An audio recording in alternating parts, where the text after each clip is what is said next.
So technique, it's again a very hot topic. I think it's a hot topic in coaching generally, certainly as on SquashSkills for sure. And it's obviously a fundamental part of development of players.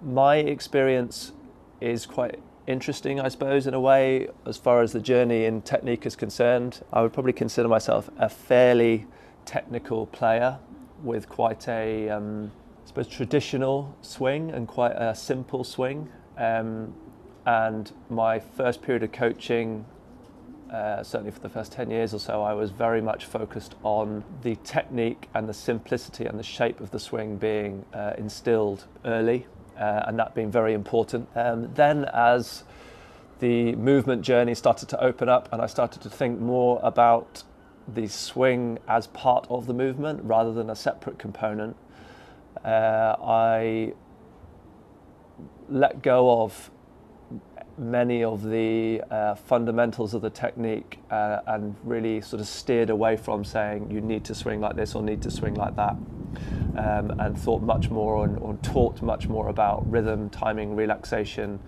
and generally creating a more smooth flow and focus a lot on clean ball striking, which I still do. But then interestingly, over the last probably 6 to 12 months, as I'm constantly analysing what we do and how we do it, I've pulled back into the basics again. So yeah, as part of the creative development of players, it's about letting go of structure.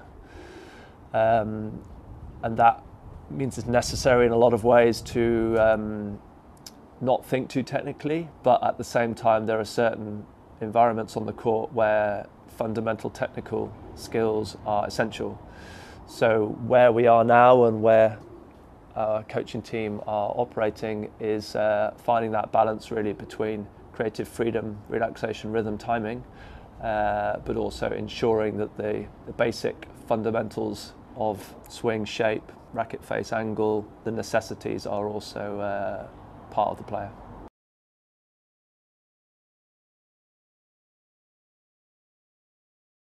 Yeah, I mean, definitely we have fundamentals which I talked about earlier, really of rhythm.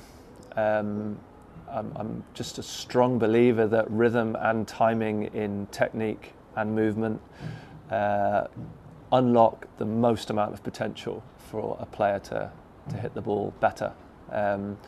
So although there will definitely be players who have very different techniques and manage to do things in different ways, I will also try to add, where I see most effective, my beliefs on what I think is going to help them the most.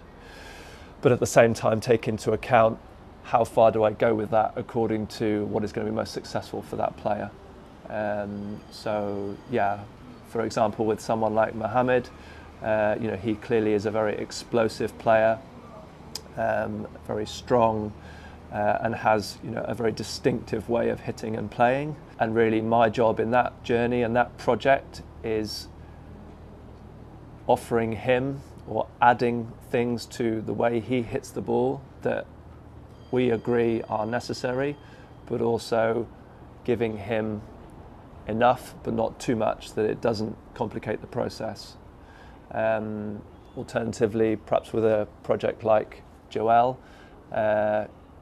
she was ready for and asking for not an overhaul but a much more complete approach to developing the short game, pace variation and skill development, and she's